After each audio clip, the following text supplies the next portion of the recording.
प्यारे बच्चों, ये अध्याय 3 का भाग 3 है और आप सब लोगों को पता है कि TET, super TET, C TET के लिए ये अध्याय चल रहे हैं और मनोविज्ञान से संबंधित जितने भी एग्ज़ाम है वो इसमें चल रहे हैं। और अभी केवल मनोविज्ञान की क्लास चल रही है, आने वाले समय में सारे सब्जेक्ट की क्लास 1 बाय 1 चलेगी इसमें। तो आप चैनल को सब्सक्राइब कर लीजिए ताकि आपको क्लास की नोटिफिकेशन जल्दी मिल जाए। तो चलिए, हम लोगों ने 50 क्वेश्चन तक कंप्लीट कर लिया था। 50 क्वेश्चन के आगे चलते हैं। क्वेश्चन नंबर 51 से, आपको अपनी कक्षा में 2 मंदबुद्धि बच्चों को बैठाने के लिए कहा गया है, आप क्या करेंगे? आपको अपनी कक्षा में 2 मंदबुद्धि बच्चों को बैठाने के लिए कहा गया है, तो आप क्या करेंगे? ऐसे विद्यार्थियों को सिखाने की तकनीकी को खोजेंगे। क्या करेंगे आप? ऐसे विद्यार्थियों को सिखाने की तकनीकी को खोजेंगे। ठीक है, भले ही मंदबुद्धि हैं, आपको कुछ ऐसा खोजना पड़ेगा जैसे आप उनको सिखा सको। ठीक है,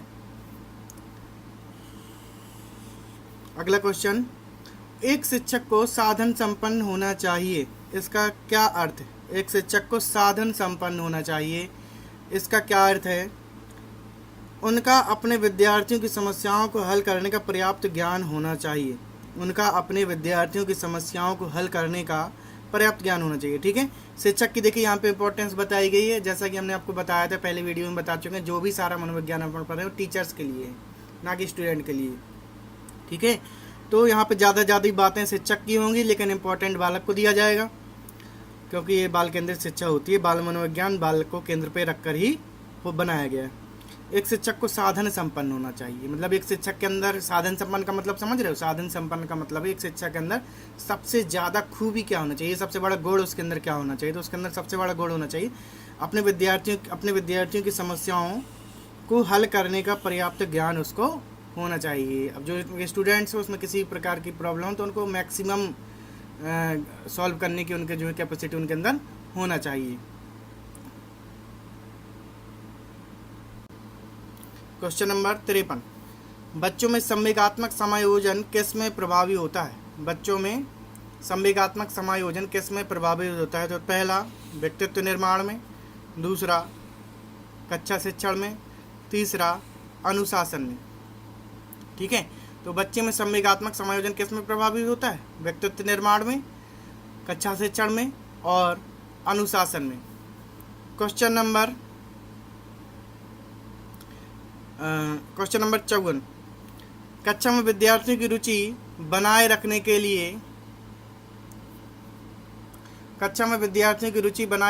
लिए एक शिक्षक को क्या करना चाहिए? तो उनसे प्रश्न पूछना चाहिए। क्या करना चाहिए? प्रश्न पूछने। यदि आप कक्षा में रुचि बनाए रखना चाहते हो विद्यार्थी को, आपको प्रश्न पूछना चाहिए। एक और प्रश्न देखिए इसी प्रकार का मिला हुआ था कि यदि आप कक्षा में बच्चों की रुचि बनाए रखना चाहते हो तो आपको क्या करना चाहिए? तो उसका आंसर क्या था? उसका आंसर था कक्षा को इंटरेस्टिंग बनाना। ठीक है, रुचिकर बनाना। ठीक है, और रुचि बनाए रखने के लिए क्या करना चाहिए? बच्चों से प्रश्न पूछना चाहिए। क्वेश्चन नंबर 55, विद्यार्थियों को विद्यालय में क्यों खेलना चाहिए? विद्यार्थियों को विद्यालय में क्यों खेलना चाहिए? यह सहयोग एवं शारीरिक संतुलन का विकास करेगा। यह सहयोग एवं शारीरिक संतुलन का विकास करेगा। एक शिक्षक विद्यार्थियों में सामाजिक मूल्य कैसे विकसित कर सकता है? एक शिक्षक विद्यार्थियों में सामाजिक मूल्य कैसे विकसित कर सकता है? तो आदर्श रूप से बर्ताव करके। एक शिक्षक जो है विद्यार्थियों में सामाजिक मूल्य कैसे विकसित कर सकता है? आदर्श रूप से यदि बर्ताव करेगा तो विद्यार्थियों में सामाजिक मूल्य अपने आप विकसित हो जाएंगे। क्वेश्चन नंबर 57, एक शिक्षक के लिए सबसे महत्वपूर्ण क्या होता है? एक शिक्षक के लिए सबसे महत्वपूर्ण क्या होता है? देखिए, अपन ने पढ़ा था विद्यार्थियों की कठिनाई को दूर करना। विद्यार्थियों की कठिनाई को दूर करना शिक्षक के लिए सबसे महत्वपूर्ण गुण होता है। क्वेश्चन नंबर 58, किस स्तर में बच्चा किसी वस्तु एवं घटना के बारे में तार्किक रूप से सोचना प्रारंभ करता है? किस स्तर में बच्चा किसी वस्तु एवं घटना के बारे में तार्किक रूप से सोचना प्रारंभ करता है? तो मूर्त संक्रियात्मक अवस्था। किस बार कैसे करता है? मूर्त संक्रियात्मक अवस्था होती है। यदि मूर्त संक्रियात्मक अवस्था किसकी अवस्था है? जीन पियाजे की है। जीन पियाजे ने 4 अवस्थाएं बताई थी, 4 में से ये आपकी तीसरी अवस्था है, मूर्त संक्रियात्मक अवस्था। इसी अवस्था में बच्चा किसी वस्तु एवं घटना के बारे में तार्किक रूप से सोचना प्रारंभ करता है। क्वेश्चन नंबर 59, अल्पवयस्क बच्चों के अधिगम प्रक्रम में अभिभावकों की भूमिका कैसी होनी चाहिए? अल्पवयस्क बच्चों के अधिगम प्रक्रम में अभिभावकों की भूमिका कैसी होनी चाहिए? तो ये होनी चाहिए संवेगात्मक। कैसी होनी चाहिए? संवेदनात्मक। ठीक है, अल्पवयस्क बच्चों के अधिगम प्रक्रम में अभिभावकों की भूमिका कैसी होनी चाहिए? संवेदनात्मक होनी चाहिए।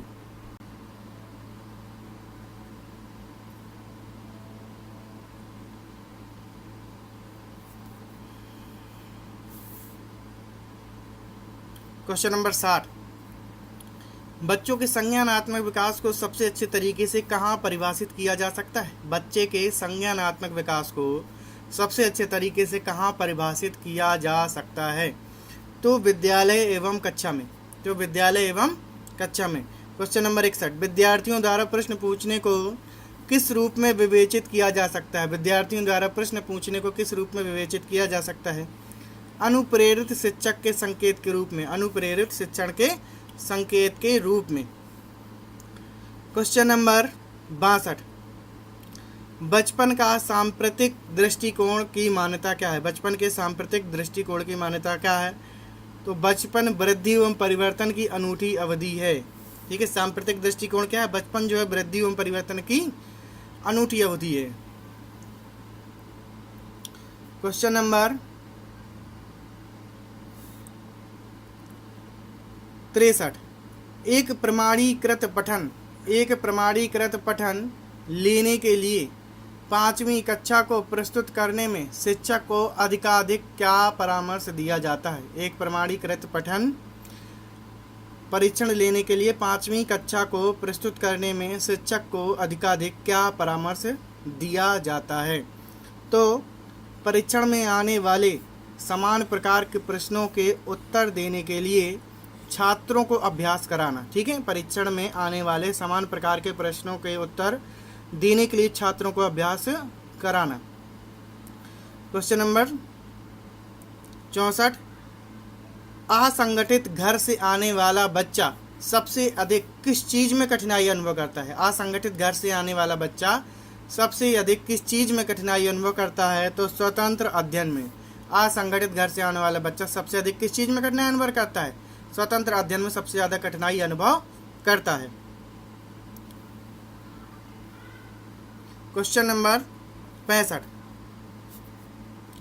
आप देखते हैं कि एक छात्र बुद्धिमान है, आप क्या करेंगे? आपने देखा क्लास में एक छात्र जो है बहुत बुद्धिमान है, आप क्या करेंगे? तो वह जैसे प्रगति कर सके उस तरह उसे अनुप्रेरित करेंगे। वह जैसे प्रगति कर सकता है आपको उसको अनुप्रेरित करना है। ठीक है, साइकोलॉजी पढ़ते समय एक चीज़ आपका खास याद रखना है कि आपको सारे पॉजिटिव आंसर ढूंढना है। ठीक है, जो ज़्यादा पॉजिटिव हों पॉजिटिव आंसर पर क्लिक करना है, क्योंकि इसमें अधिकतर पॉजिटिव आंसर ही सही होता है। नेगेटिव आंसर को नहीं चुनना है, नेगेटिव आंसर बहुत कम होते हैं इसमें। यदि कुछ विद्यार्थी कक्षा में अध्ययन की चित्त वृत्ति में नहीं है तो आप क्या करेंगे? यदि कुछ विद्यार्थी कक्षा के अध्ययन की चित्त वृत्ति में नहीं है तो आप क्या करेंगे? मतलब क्लास चल रही है, कुछ विद्यार्थियों का मन नहीं लग रहा है पढ़ने में, कुछ क्लास में वहाँ पर प्रेजेंट माइंड नहीं है, ध्यान नहीं दे रहे कि आप क्या पढ़ा रहे हैं, तो क्या करना चाहिए? आप क्या करेंगे उस समय पर? ऐसी कंडीशन आती है, सबके साथ होती है और ये होना ही होना है, सबके साथ होती है। सारे टीचर होते हैं, सारे टीचरों के साथ ये प्रॉब्लम आती है कि क्लास में अगर कुछ बच्चे हैं तो कुछ बच्चे ध्यान नहीं देते हैं, कुछ बच्चे देते हैं। तो ऐसी कंडीशन में आपको क्या करना है? उनकी रुचि अथवा आप अपने विषय के अनुसार रुचिपूर्ण चीज़ें बताएंगे। ठीक है, उन्हें उनकी रुचि अथवा आप अपने विषय के अनुसार रुचिपूर्ण चीज़ें बताएंगे। सीधी सी बात है, ये क्वेश्चन अपन पहले 2 बार अलग अलग भाषाओं में पढ़ चुके हैं, अलग अलग रूपों में अपन पढ़ा हुआ अपन ने इसको पहले। यदि क्लास में कोई बच्चा नहीं पढ़ रहा है, मन नहीं लग रहा है उसका, तो हम ऐसी कंडीशन में करेंगे क्या? तो सीधी बात है, उसकी रुचिपूर्ण बनाएंगे और उसका मन लगाने के लिए उसको इंटरेस्टिंग बनाना पड़ेगा, तब जाकर के उसके मन लगेगा क्लास पे। क्वेश्चन नंबर 67,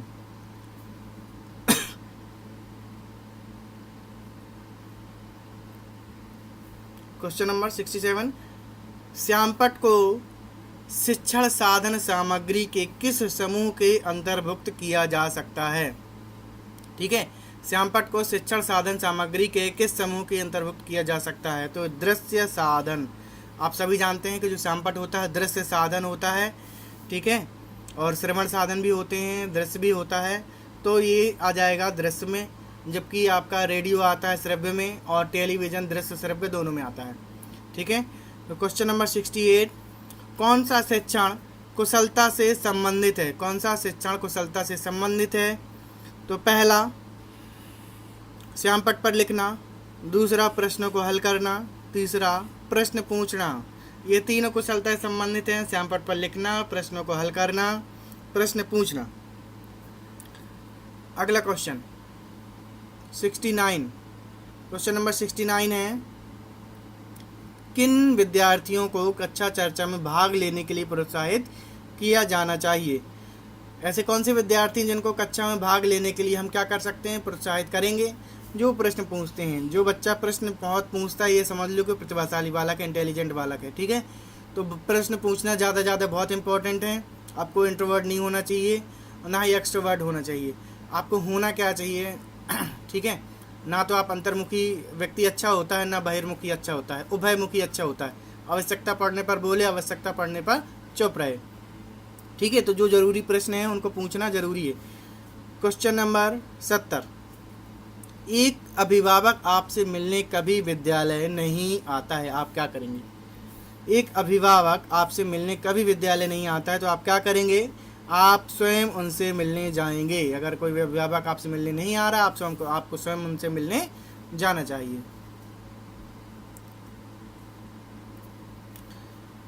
क्वेश्चन नंबर 71, निम्न कक्षाओं में से शिक्षण की खेल विधि किस पर आधारित होती है? निम्न कक्षाओं में शिक्षण की खेल विधि किस पर आधारित होती है? निम्न कक्षाओं का मतलब समझ रहे हो? निम्न का मतलब वो वाली नहीं है, निम्न नहीं, इस निम्न का मतलब है छोटी कक्षाओं में शिक्षण की खेल विधि किस पर आधारित होती है? तो विकास एवं वृद्धि के मनोवैज्ञानिक सिद्धांत पर। किस पे? विकास एवं वृद्धि के मनोवैज्ञानिक सिद्धांत पर ये आधारित होती है। ठीक है, क्वेश्चन नंबर 72, क्वेश्चन नंबर 72 है, डिसलेक्सिया किससे संबंधित है? डिसलेक्सिया किससे संबंधित है? तो डिसलेक्सिया आपके पठन विकार से संबंधित है। ठीक है, जबकि डिस्ग्राफिया होता है वो लेखन से संबंधित होता है, डिसलेक्सिया पठन विकार से संबंधित होता है, डिसकैलकुलिया मैथ से संबंधित होता है। ठीक है, अगला क्वेश्चन है 73, विशेष रूप से ज़रूरतमंद बच्चों की शिक्षा का प्रबंध कैसा होना चाहिए? विशेष रूप से ज़रूरतमंद बच्चों की शिक्षा का प्रबंध कैसा होना चाहिए? तो दूसरे सामान्य बच्चों के साथ। कैसा होना चाहिए? दूसरे सामान्य बच्चों के साथ होना चाहिए। ठीक है, कैसा भी बालक हो, आपको सामान्य बच्चों के साथ ही उनको बैठाना है, और उनको सामान्य बच्चों के साथ ही उनको जो है कि पढ़ाना है। क्वेश्चन नंबर 74, अधिगम के प्रक्रम में अभिप्रेरण क्या करता है? अधिगम के प्रक्रम में अभिप्रेरण क्या करता है?